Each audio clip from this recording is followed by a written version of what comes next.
I think that we definitely need to have a revolution in thought and in conversation and in also coming together as a country, because what's happening right now is all of these polarized camps are getting more and more entrenched in their polarization, and both sides are responsible. Both sides have blood on their hands. Both sides have some reconciliation. And I think the only way that we can begin to heal is to first acknowledge that we have some wrongdoing in this process. Welcome to the Family Office, planning for the people who matter most. Because Charlie Kirk was very outspoken against transgender and but at the same time, you couldn't beat him on the debate stage, so you had to kill him. You killed him because the very thing that you went to school for, that made you think you were smart, ultimately failed you in the end, because that degree that you went to school for, in my opinion, is not a degree that you think you had the freedom of choice to. It's a degree that someone pushed on you so that you could get into debt. They don't care that you're going to go get a job. Schools are a racket. They're a racket. They should lose their tax exemption status. All of them. They're absolute criminal activities. They're cesspools for criminal activity, because they don't care if you get a job. They care that you got your money.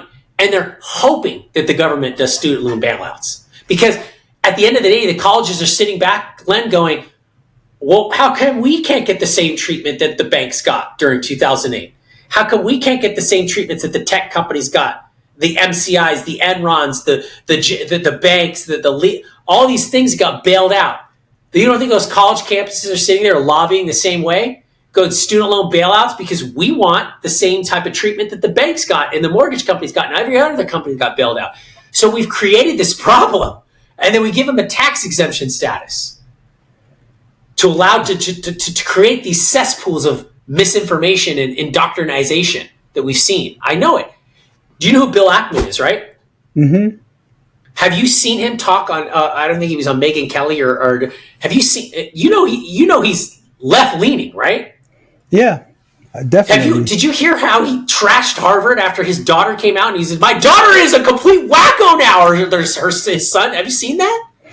I haven't seen his comments about his daughter from Harvard. No. He's like, I got to unbrainwash my children now. Mm-hmm. And this is someone who's left leaning. Yeah. I mean, I think that we definitely need to have a revolution in thought and in conversation and in also coming together as a country, because what's happening right now is all of these polarized camps are getting more and more entrenched in their polarization, and both sides are responsible. Both sides have blood on their hands. Both sides have some reconciliation. And I think the only way that we can begin to heal is to first acknowledge that we have some wrongdoing in this process.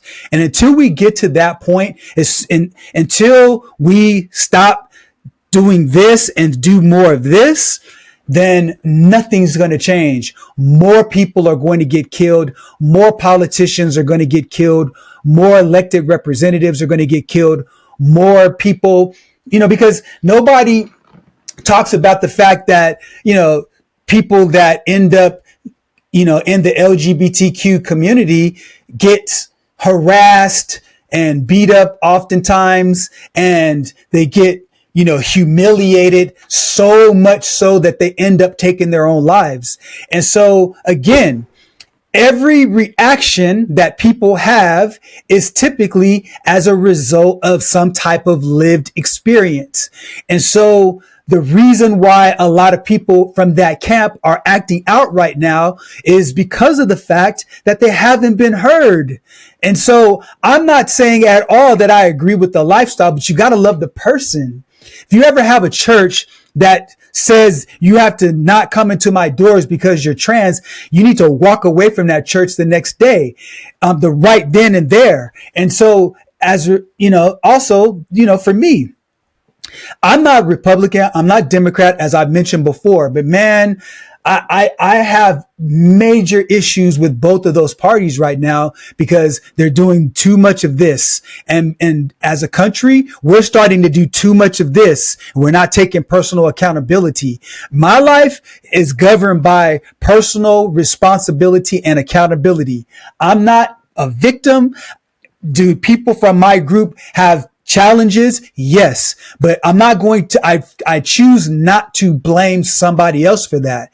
And so as a country, we've got to get to a place where we start to look inward to say, man, what is it in my heart that's making me dehumanize a person so much so that I can go to the top of a building, take that rifle, breathe in, breathe out, and pull the trigger and take somebody else's life just like their target practice? Where are we as a country to be able to feel that that's okay? And so I'm not talking, and I know as a country, the response, I hope, will be this coming together. But still, it's not like, hey, we're coming together and having this false dichotomy of, hey, we're praying for you, when if it were somebody else, it would have been, how dare you? Who are you? And let's go and lock this person up. There's got to be the same energy both ways. And the way to do that, take personal accountability and responsibility. Quote, right? Here's Bill Ackman in quote. Ready? Yep. He said he felt like she had been indoctrinated into a cult of anti-capitalism. And this is a guy that's Democratic donor. Yeah. Mm-hmm. Democrat, and pays all this money. By the way, I mean, all this money to him is nothing. I mean, oh yeah, he's a hedge fund manager. I mean, the guy is massive, right? Yes, I get it. So pay all this money to send your daughter to Harvard, and then she comes out and you go, holy crap, she got indoctrinated, and you're left leaning. Yes, I think though. Okay. So here's the problem. Yeah. That gun was a direct reflection of the hate and the anti-pragmatic and the anti-progressive and the anti-solution and the lack of a better word that I'm looking for, productive or sustainable thesis that is taught in college today. These kids come out and they probably go, I'm screwed. And they look at a guy like Charlie Kirk and they go, it's his fault because these guys over here that taught me all these things told me that's the enemy, and that's the reason why my college education isn't working. My hard-earned college education and my beliefs that my professors taught me and all the stuff I learned in school, college kids today know more about Marx than they knew about Will Smith or even Milton Friedman for that matter. They know more about Karl Marx than they knew about Ben Franklin. That's a problem. That's a problem. That's a problem. We know and I'm not saying you shouldn't know your enemy, because it is your enemy. That is your enemy. The enemy of the world is communism and socialism. That's the enemy of the world. The enemy of the world is ignorance. The enemy of the world is true. And I think to your point, I think that social media should be more heavily scrutinized, because here's the thing. We get more knowledge and information from this than we get from all of the professors and all of the books they assign nowadays. Because I can tell you, man, I've spent hundreds of thousands of dollars in school. I've seen, I've been to, a very liberal school. I've been to a more conservative school, and I've been in schools somewhere in between. And I can tell you that social media and getting into echo chambers has done more to polarize people than any other vehicle. There should be a call to arms for being in a position as a society where we need to hold each other accountable and ourselves accountable for the type of information that gets disseminated. Because in colleges, the kids that are there, they're online, and the teachers that are the professors, they're also online. And oftentimes what's happening at these schools is it's a product of the people that are there, and they're a product of the information they're placed inside. And I don't care what anybody tells me until something else shows me otherwise, is that I purposefully on my phone, I purposefully search out both sides of all things, because I don't want to be sucked in an echo chamber. I want to hear, for example, I'm glad that in my phone, I was able to get a story about Charlie Kirk from Candace Owens. Candace Owens and I probably don't see eye to eye on many topics. I didn't know that she and him were friends and they grew up, in the space together and was in the same nonprofit that he started together, and that they traveled on the road and all of the difficult challenges they faced together. And she saw him for his humanity, and she gave us a peep behind the curtain that would have come across differently than if it was his wife, because of course a wife is going to only say glowing things about somebody. Had I not been on both sides of my algorithm, I would have not even been exposed to that. And so I also saw people who were making fun of his death. I saw people who were saying, oh, he had it coming to him. No, nobody has death coming to them because of an idea they espouse. I'm sorry. Nobody does, regardless of that individual. Because here's the thing. If you are a believer, you know that any act that anybody does outside of blasphemy is forgivable. It can be forgiven. Now, there has to be a change of heart. There has to be a change of action that corresponds with that goes along with that. But anybody's actions, beliefs, assumptions are all forgivable. So because of that, everybody has a shot to redeem them, to get redemption. And so nobody should be, regardless of how they lean differently politically, should be taken out for that. People who don't know me and people who don't know you, if they were to interact with us outside of this association that we have together on this screen, they would think that you and I would never be friends. They would think, I would imagine that some of your friends who are on the further right than you, and some of my friends who are on the further left of the spectrum than me, would never think that you and I would believe the same way we do and have conversations the way we are.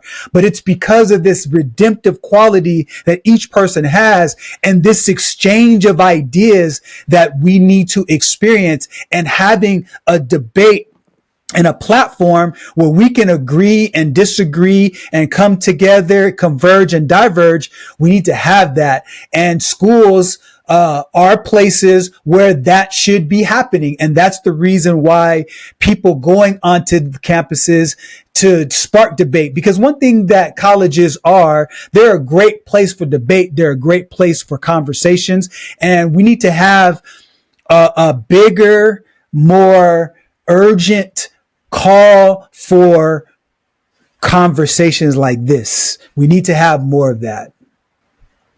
I agree. I'm texting you something right now so you can take a look at it. Okay. In the spirit of this conversation that we're having right now, about most people would not know that we'd be friends or whatever. But you see who's in that picture on the right side of it, right? You see who that is? I do. On the right side of the picture? Yeah.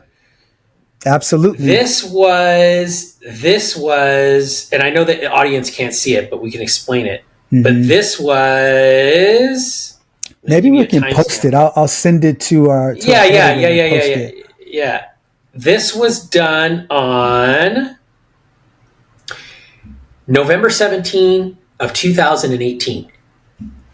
That's when that what I sent you, right? Mm-hmm. So my point in what you're saying, and we could post a picture up there, is that you're absolutely right.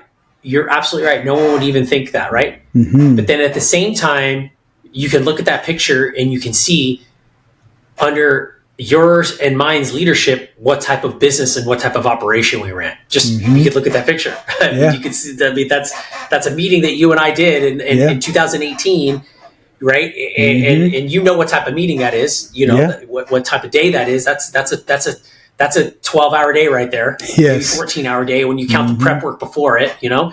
So you're absolutely right, and that's the point. That's the point, because you could look at the productive value, and not only that. All those people that you see in that all have different viewpoints, but we brought value and enhanced the value and in the prosperity of those people's lives, regardless of what our beliefs were. No one would know that. But at the same time, we can have a healthy discourse like this because we understand the value of your opinion and your perspective and the value of my opinion and my perspective, so that we can each take that perspective and gain perception, right? On the topics and in the viewpoints. I absolutely think this is another reason why I'm excited about AI, because imagine if there was an AI bot giving the counter argument in class at the same time that the physical, actual, real, living professor was talking. Or on both sides, by the way, not just a fact check, because I don't want to create an argument space, right? Or lack of a better word, or diminishing perspective. But imagine you're teaching a class on world history, and then or whatever, and then you're right leaning, and then you have the AI professor give the left perspective, and vice versa. You have the left-leaning professor, which is 99.99999% of all professors in all American schools today. I don't believe that, but go ahead. Keep going. Sorry, I forgot to include PragerU in the statistics, right? Right, and give the same counter argument. That's why I'm excited about AI, because I think you'd have such a more enriched education, and that's the purpose of education, right? Is to enrich yourself, to enrich oneself. I think you'd have so much more of a value add to education. But I think that's why I think college as we know it is disappearing, is going to disappear. That's why I'm not really afraid of colleges and the influence they have over the populace anymore, because we're on the brink of right now where I'm going to be able to sit on the computer or sit in a group classroom like this, right? And hear simultaneously from 4 different professors on topics like this. Oh, can you repeat the lecture? Repeat the lecture. Can you repeat the lecture at 1.5 speed? Repeat the lecture one more time at 1.75. Give me the case notes on that lecture.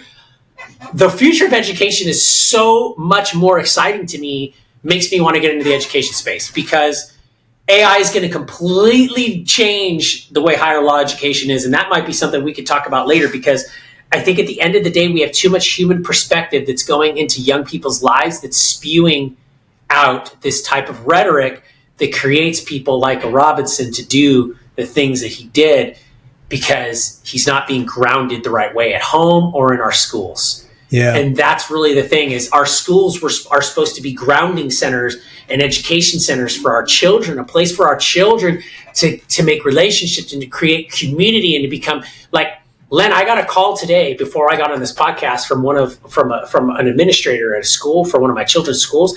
And she was just going on and on about how she said, if we could duplicate your students' citizenship and their attitude, that's what we want in our school. And I went, who is this kid? Because he's this way at home, but this way.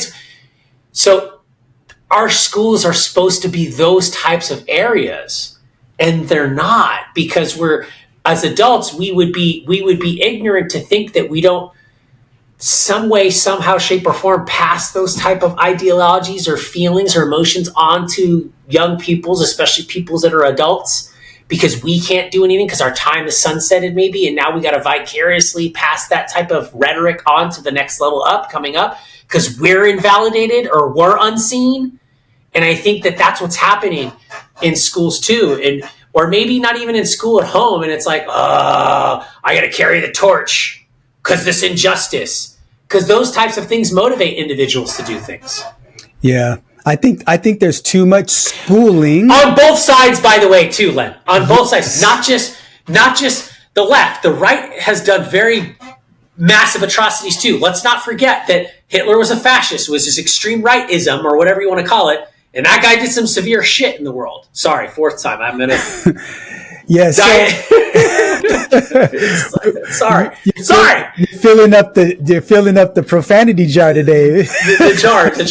But it's a good word. It's a good word, right? But at the same time, I think that's what's going on. I want to talk about really quickly, piggyback on your point about education, because what I was going to say is that there's too much schooling and there's too little education. And I think what happens is that when we have people who are not educated, and when I say educated, I'm not talking about, like, for example, Chris, even though you didn't go to college, you are an educated man. So what I'm saying is that there's this belief that someone who's had more schooling is more educated, and that is not necessarily true. So what the other issue is that when you have a society of people here in America, I'll speak in particular, that are not educated critical thinkers, we are lazy and allow people to do the thinking for us. And I believe that what's happened is this lazy approach to understanding the world around us has allowed us to rely on our politicians to speak on our behalf. And so when we watch the news, when we listen to political pundits, when we listen to politicians, and that goes from the local assembly person all the way up to the president of the United States, they allow us to be manipulated. They manipulate us through words, through psychology, and through behavioral manipulation, because we don't have the idea, and we lack the courage, and we lack the tenacity to interrogate what's being said to us. And so we just accept what sounds okay to us, that feels right and aligns philosophically with where we are, and we allow ourselves to be duped. And both sides, whether you're rich or poor, we're all being played. And we need to understand that we need to educate ourselves. And because of that, I believe that in the future, as more information becomes readily available to all of us in real time for people who want to learn the truth, and that truth has more and more platforms to get out, I just think that the clock on mass manipulation is running out. And I believe that we're on a trajectory where we're going to wake up to the lies, to the words that influence our thinking, because there's so much more that's coming available, more tools that we're getting access to. And I just believe that it's a matter of time before we get to a place where somebody tries to say something manipulative. It's like, oh, I see where you're coming from. That, you know what, you're using this dehumanization process to make me think a different way, so I can laws and rules to hurt this other group of people, but you're only doing it for selfish gain. And so I believe, I want to end this conversation with this, articulating this optimism, because I believe that the future is going to be better. I believe that we as the human race globally will begin to operate with a better sense of understanding of each other.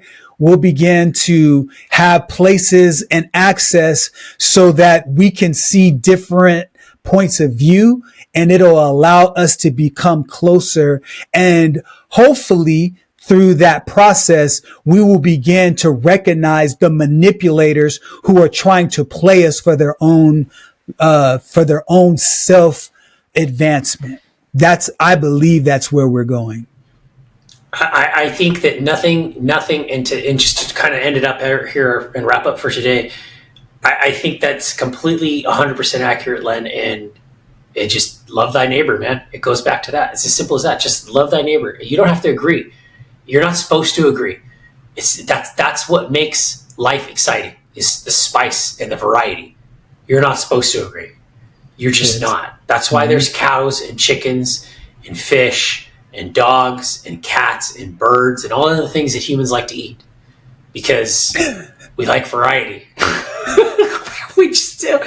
And for those of you who don't like variety, freeze yourself and hope to wake up in 200 years when there is no race or ethnicity if we're still alive, because we're all going to be one color and one ethnicity anyways, because you can't stop it from happening. So, Len, as always, what a fruitful, eventful conversation. I've always enjoyed our time together, so I appreciate that.